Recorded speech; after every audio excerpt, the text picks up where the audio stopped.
مادر تاب میخوره. ایمن میگه گفتم محمد بیا قبر مادر رو بکنیم. هر بار میگه حبیب خدا قبر مادر رو میکندن، پیشچشون در زمین میزدن، یک کلمه عجیب علم آور میگفتن اوچه جان، اوچه جان. گریه میکردن و میگفتن ای ایمن چرا مادری من دیگه با من صحبت نمیکنه؟ قبر کندن، هیچ اجازت نمیده که مادرش در لحد مونن. در لحد موندن اجازت نمیده که بالاش خاک پرتاین. خاک پرتافتن. حبیب خدا از سر قبر مادر تا مکه مکرمه گریه کرده و روش از قبر مادرش نگرداند. و وقتی آمدن باباش دیدن که اینقدر حبیب خدا ناراحت است، گفتن محمد برای چی گریه میکنی؟ گفت که بابا جان چرا مادرم دیگه با من حرف نمیزنه؟ حبیب خدا گفتن باباش گفتن که یا محمد انا ابوک و امک، من هم پدر و هم بابات هست. 2 سال دیگه با بابا ایستادن که بابا هم از دنیا گذشت. چقدر حبیب خدا یتیمی رو بالاشون آورد. رسول اکرم صلی الله علیه و سلم گفتن از اون نعمت هایی که در جنت در دنیا دیده می شود این پدر و مادر. همون جینجه های روهای پدر رو میبینیم، مادر رو میبینیم، انا ما راههای به سوی جنت رفتن ما و شماست. علما میفرمایند در 3 حالت دعا قبول می شود. بعضی میگن در 5 حالت که حالت باران باریدن، یا حالتی که آب دیده در پره رخساره هست، یا حالتی که اذان میگن دعای اذان کردن است، یا در میعذاب همون نوشاره‌ای که در بیت الله هست آب میرزه رو پر روی همون حبیب خدا میگه بشین دعا بکنین الله قبول میکنه. یکی از دعاها قبول میشه که چهره پدر تا نگاه کن و چهره مادر تا نگاه کن دعا بکن الله قبول میکنه. علما میگن 3 چیز نظر کردنش عبادت است. اگر هر کسی قرآن میخونه خوش به حالش، اگر قرآن خوانده نتونه قرآن باز بکنه و دستاش به خطهای سیاه قرآن ببره، همین عبادت است.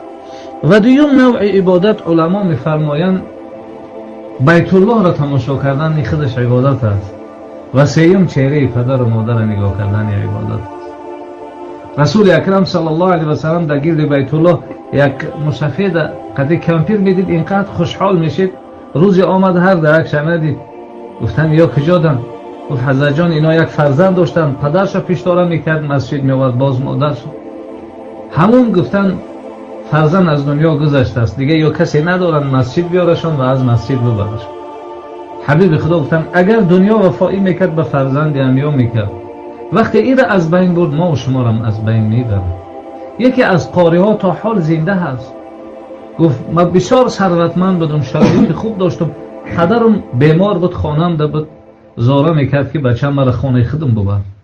میگه ماشین ده تاب میدادم گیر همین قشلاق و رایان ها تاوش میدادم، با دوباره خانه خودم میآوردم. پدرم که کمی عقلش را گم کرده بود میگفت بچه‌م هر کس خانه خودش، خانه مرا دیگه از خانه خودش فرق نمیکرد، لیکن فقط خواهش میکرد که مرا خانه خودم ببر. گفت فقیر شدم دیگه، پدرم میگفت بچه‌م مرا خانه خودم ببر. گفت در یک عربه سوارش میکردم و گرگیر همون کوچه ها تاوش میدادم، باز دوباره خانه خودم میبرد. میگفت بچه‌م هر کس خانه خودش. و روزی میگه پدرم دست برداشت گفت فرزندم خدایا از جمله او فرزندای شوی که روز تو پیش شوی شاههای دنیا از دنبال تو بروند، پشت تو برن. خنده کردم که من فقیر کجا و شاهها دنبال من رفتم. و روزی میگه قبر همین محمد اسماعیل البخاری را در سمرقند میگه زیارت آمدن. همین اسلام کریموف میگه از بین قاری‌ها مرا گفت تو پیش شو. وقتی میگه ما پیش اسلام کریموف عقب دیگه شاهها آوای دیدن ریخت. میگه رئیس جمهور گفت چرا ناراحت شدی؟ گفت من در دعای پدر خنده کرده بودم، این روز برای اجابتش گفت گریه دارم. من گفتم کجا عقل قطعی قبول نشد که من کی هستم که من پیش برم شاهها از عقیده من. عبدالله ابن عمر رضی الله تعالی عنهما روایت میکنه، میگه در گرد بیت الله یه بچه را دیدم دستاش شلای کار نمیکنه. سوالش کردم بچه‌م خیریت است؟ گفت حضرت جان جوان بودم پدرم نصیحت کرد پدر نزدم، بعد اون مادرم نصیحت کرد مادر من زدم. با پدر حج آمدیم، پدر طواف میکرد گرد بیت الله و یک دعای عجیب میکرد، خدایا من پیر و ناتوان شدم، من دیگه طاقت ضرب ولت فرزندم ندارم، همون قوای را در دستش دادی مرا میزنه، خدا جان همون قوا را دستش بگی دیگه مرا نزنه. با مجرد دعای پدر گفت هر دستم ایکار برم. خانه آمد زارش کردن پدر جان یک باره که دیگه حج بریم، در راه آمدیم پدرم از بالای شتر افتاد از دنیا گذشت. حضرت ما تا حال به همین احوال است. ببین میگه از نماز خفتن طواف من کردن تا بامداد دعا کردن، بعد در بامداد دستای من در حرکت درآمد. شمس الدین ذهبی رحمت الله علیه عجیب قصه میکنه. کدام ما و شما پیش از خواب رفتن یک بارک جایگاه مادر یا پدر میبینیم چه حال داد؟ میگه یکی از علما شب که میخواست خواب بره گفت یک بارک برم جایگاه مادر ما ببینم چه حال است. آمد که مادر خواب از پاکاش پر از چنگ و غبار، خمشیدن بریشاش کفای پای مادرش تازه کردن. و سحر آمدن خواستن درس بگن. یکی از شاگردا گفتن حضرت شب تهجد خوندی، ذکر کردی، تلاوت قرآن کردی؟ گفتن چرا؟ حضرت جان گفتن خواب دیدیم که ریشات پر از دور و مروارید است، از بریلیانت و سنگ‌های قیمت بها. گفت او خاک کف پای مادرم. رسول اکرم صلی الله علیه و سلم روز یک صحابه را دید که در ریشاش ملائکه ها بحث دارن. گفت بچه‌م این روز چه عملی خوبی را انجام دادی؟ گفت حضرت جان از کار آمدم پاکای مادر ما دیدم پر از چنگ و غبارن، خمشیدم بر ایشان کفای پاش تازه کرد و آبای دیده حبیب خدا ریختن. و حضرت ابوهریره گفتن حضرت جان آیا قصه جوان شما را ناراحت کرد؟ گفت یا اباهیر نه. گفت کاش گفت مادری من زنده میشی، من به این ریشا میرفتم گفت کفای پاش تازه میکردم و این ثواب خدا را حاصل میکرد. حضرت عمر رضی الله تعالی عنه روایت میکنن، میگه روز حبیب خدا را 62 ساله بود، یعنی یک سال پیش از وفاتش، در یک سرزمین دیدم که حبیب خدا اینقدر ناله کرد که من یگان بار حبیب خدا را نالش ندیده بودم. گریه حبیب خدا تمام صحابه را میگه در گریه آورد. سوالش کردیم که حضرت جان خیریت باشه؟ گفت قبر پدر و مادرم است. رسول اکرم صلی الله علیه و سلم چقدر ما شما را توصیه دادن و دعای عجیب هم میخوانیم اللهم اغفر لی و لوالدی. خدا اول خودمون ببخش بعد از اون پدر و مادر. چرا اول خودمون؟ چرا اول پدر نه؟ چرا اول مادر نه؟ خدایا مرا ببخش. چرا؟ تا دعای در حق پدر و مادر میکنم قبول شود. اگر مرا نبخشی دعام قبول نمیشه. به این خاطر اول خودم خدا ببخش بعد از اون پدر و مادر ما ببخش. واقعا مادر یک قصه عجیب هم می نویسه صاحب کتاب. روز یک مادر میگه چشم بینا نداشت، چشمش کور بود. هر بار فرزندش آغوش میکرد فرزندش میگه مادر مرا آغوش نکرد، من شرم میدارم از چشم کوری تو. مادر بیچاره زار نال. خب فرزند زن گرفت جدا شد. مادرش شب که این کوچه آمده اول نیو وقتی من خبرگیری میایی نگو که مادری من هستی که من از چشم کوری تو شرم میکنم. مادر فهمید که فرزنددار شده است. روز آمد نبیرش آغوش میکرد، باز همین فرزند به سیاست گفت مادر من تو را گفته بودم نیو، فرزندی مرا آغوش نکن من شرم میکنم. مادر رفتن 7 روز بیمار. گفتن مادر بیمار است، یک بار خبر بگیر. نرفت خبر گیر و مادر از دنیا گذشت. خبر جنازه هم نآمد. گفتن مادر وصیت‌نامه نوشته. میگه گمان کردم شاید خیلی پول زیاد وصیت‌نامه باشه.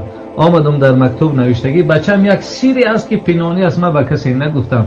همین تو روز کودک بودی قلم در دستت بود در چشم من تو زده بودی و چشم مرا کور کردی، لیکن باری من تو در حیات نگفتم که بچم ناراحت نشوی. وقتی مادر و پدر پیر میشود دیگر سخنشون نمیفهمی. مادری پیر میگه فرزند نصیحت کرد بچم بیشی. این روز من پیر شدم، من گپ میزنم خطی تو بعضی کلمه های مرا نمیفهمی، ناراحت نشو بچم. زیرا زمانی با تو هم گپ میزدی هیچ کس نمیفهمید، من میفهمیدم. یه روز من افقاد میخرم لباسامو چرکین میکنم، مرا جنجال نکن. زیرا زمانی با تو هم لباسات افلاس میکردی، من میشوشتم و تازه میکردم. بچم این روز مرا گشته نمیتونم، ای دستی مرا کشیده نبر. زیرا زمانی با تو هم راه گشته نمیتونستی، من قامت بلند خم میکردم، دستای تو را میگرفتم و آغوش میکردم. و این روز مرا در بستر مرگ دیدی، بچم برای مرگی من گریه نکن، زیرا روز مرگ برای تو هم میآید. ببین و مادر میگه نالیشش دردش زیاد شد. فرزند بس سیاست آمد گفت نمیشه مادر آواز تپس کنی، تو نالیش داری مرا خواب نمیبره، کلین تا خواب نمیبره، نبیره تا خواب نمیبره. مادر ایزا گفتن میلش. لحظه و ساعتها صدای مادر خاموش، فرزند به راحت خواب رفتن و سحر قسطن مادر از دنیا گذشته.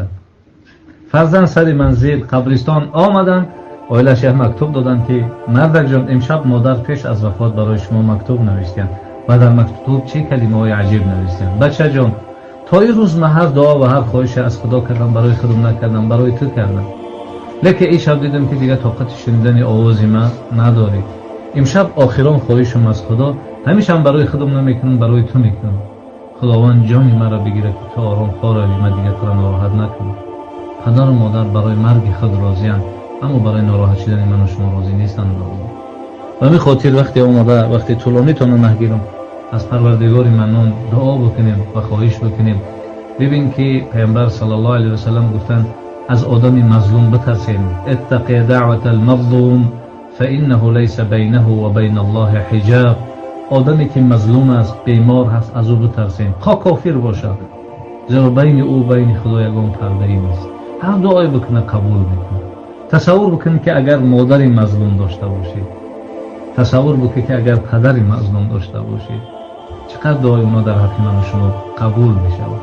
به همین خاطر خداوند ظالم نیست، ظلم بکنه. خدا ارحم الراحمین است. ببین امروز خداوند یک بیماری رو بالامون آورده است که هممون پریشانیم. حتی از پدر دور، از مادر دور، از فرزند، از همسر مسافه میگرفتیم. شاید این کمبودی من و شما بود. شاید از احوال پدرمون بیخبر بودیم، شاید از احوال مادرمون بیخبر بودیم، شاید همسایه های گرسنه داشتیم، شاید یتیم ها و مظلوم ها بود. ما 3-4 نمود افقاد خوردیم و او گرسنه بودند. شاید امو کودکک هایی که لقمه های ماهیات در درون بحرها شدند، همونا از این دنیا گذشتن، رفتن پیش خدا، از من و شما شکایت کردند و پروردگار بیماری را بالای من و شما آورد. با خدا قهری بودیم، نمازهای خدا را نمیخوندیم، روزهای خدا را نمیگرفتیم، حجای خدا را نمیرفتیم، زکاتهای خدا را نمیدادیم. خدایی که 20 سال 30 سال ما را داد، 1 سالک نداد، در خدا را در پیش همه شکایت کردیم. پس خدا این بلا را بالای سر ما آورد. خدایا ما وقتی از پیش تو صلح کنی آمدیم، ما آشتی شوی آمدیم.